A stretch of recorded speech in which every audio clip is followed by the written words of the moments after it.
Hello students, मैं आदित्य और आप सभी को मेरा YouTube channel Aditya physics classes Basantpur में स्वागत है। आइए आज हम लोग जानते हैं किरण प्रकाशिकी में प्रकाश तंतु के बारे में अर्थात ऑप्टिकल फाइबर के बारे में। यदि ये वीडियो आपको अच्छा लगे तो इसे लाइक, सब्सक्राइब और अपने दोस्तों के बीच शेयर जरूर करिएगा। तो आइए हम लोग इसे शुरू करते हैं। तो देखिए, आज हम लोग को जानना है प्रकाश तंतु के बारे में। तो देखिए, प्रकाश तंतु अर्थात जिसे हम लोग ऑप्टिकल फाइबर के नाम से जानते हैं, यह एक प्रकार की युक्ति होती है। ठीक है, ये जो होती है क्या करती है, प्रकाश को एक स्थान से दूसरे स्थान तक उसकी तीव्रता की बहुत कम हानि पर पहुंचाती है। ठीक है, यह पूर्ण आंतरिक परावर्तन के सिद्धांत पर काम करता है।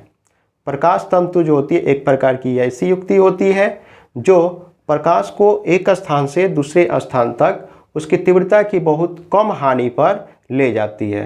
यह पूर्ण आंतरिक परावर्तन के सिद्धांत पर काम करती है। इसके तीन भाग होते हैं। बीच वाले भाग को हम लोग क्रोड कहते हैं, जो उच्च कोटि के कांच या क्वार्ट्ज का बना होता है। इसका अपवर्तनांक 1.7 होता है, जो चारों तरफ से कांच के एक आवरण से ढका हुआ रहता है, जिसका अपवर्तनांक 1.5 होता है और इसे हम लोग क्लैडिंग के नाम से जानते हैं। क्लैडिंग का अपवर्तनांक कम होने के कारण प्रकाश का पूर्ण आंतरिक परावर्तन जो होती है क्रोड में होती है। इसके पश्चात क्लैडिंग के बाहर एक खोल लगा हुआ रहता है जो इस प्रकाश तंतु को रगड़ से बचाता है। ठीक है, तो हम लोगों ने जाना कि प्रकाश तंतु एक प्रकार की युक्ति होती है जो पूर्ण आंतरिक परावर्तन के सिद्धांत पर काम करती है। यह प्रकाश को एक स्थान से दूसरे स्थान तक ले जाने का काम करती है, वो भी तीव्रता के बहुत कम हानि पर। ठीक है, इसके तीन भाग होते हैं। बीच वाले भाग को क्रोड कहा जाता है, जो उच्च कोटि के कांच या क्वार्ट्ज का बना होता है। इसका अपवर्तनांक 1.7 होता है, जबकि क्रोड जो होती है चारों तरफ से एक कांच के आवरण से ढका हुआ रहता है, जिसे हम लोग क्लैडिंग कहते हैं। क्लैडिंग का अपवर्तनांक 1.5 होता है। क्लैडिंग का अपवर्तनांक कम होने के कारण प्रकाश के पूर्ण आंतरिक परावर्तन क्रोड में होता है।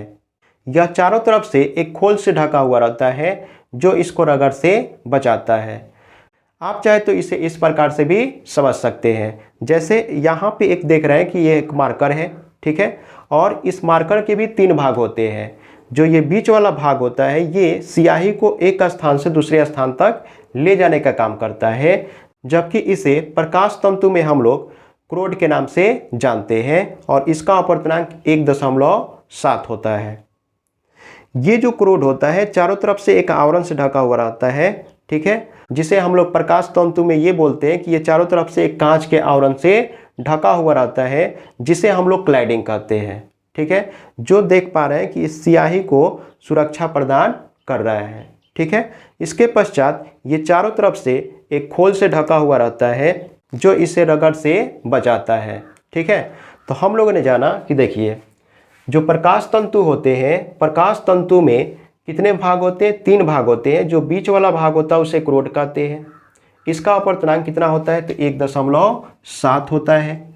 और ये क्रोड उच्च कोटि के कांच या क्वार्ट्ज का बना होता है, जबकि क्रोड चारों तरफ से एक आवरण से ढका हुआ रहता है। ये आवरण कांच का ही एक आवरण होता है। ठीक है, अर्थात क्रोड चारों तरफ से एक कांच के आवरण से ढका हुआ रहता है, जिसे हम लोग क्लैडिंग कहते हैं। इस क्लैडिंग का जो अपवर्तनांक होता है 1.5 होता है। ठीक है, क्लैडिंग का अपवर्तनांक कम होने के कारण प्रकाश का पूर्ण आंतरिक परावर्तन क्रोड में होता है। ठीक है, प्रकाश देखा जाए तो यहाँ पे इन कर रही है, जबकि यही जो होता है यहाँ पे प्रकाश क्या हो रही है? आउट हो रही है।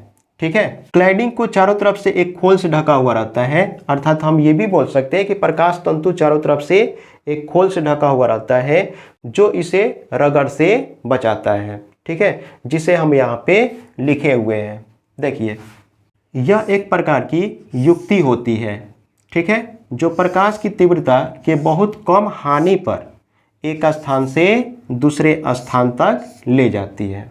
ठीक है, यह एक प्रकार की युक्ति होती है जो प्रकाश की तीव्रता के बहुत कम हानि पर एक स्थान से दूसरे स्थान तक ले जाती है। यह पूर्ण आंतरिक परावर्तन के सिद्धांत पर काम करती है। यह पूर्ण आंतरिक परावर्तन के सिद्धांत पर क्या करती है, कार्य करती है। ठीक है, इसके कितने भाग होते हैं, 3 भाग होते हैं। इसके 3 भाग होते हैं। ठीक है, बीच वाले भाग को क्रोड कहते हैं, जो उच्च कोटि के कांच या क्वार्ट्ज का बना होता है। जो उच्च कोटि के कांच या किसका बना होता है, क्वार्ट्ज का बना होता है। ठीक है, जिसका अपवर्तनांक 1.7 होता है। यह चारों